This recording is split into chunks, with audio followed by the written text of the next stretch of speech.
You ask Tiger to solve. This deals with linear equations with one unknown. The final result is c equals 6. Let's solve it step by step. Group all constants on the right side of the equation. Subtract 30 from both sides. Group like terms. Simplify the arithmetic.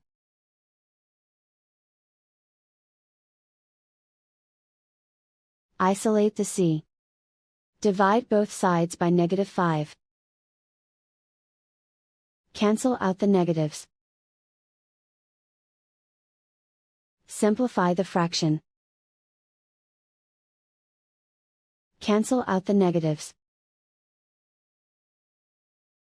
Find the greatest common factor of the numerator and denominator. Factor out and cancel the greatest common factor. And so the final result is c equals 6.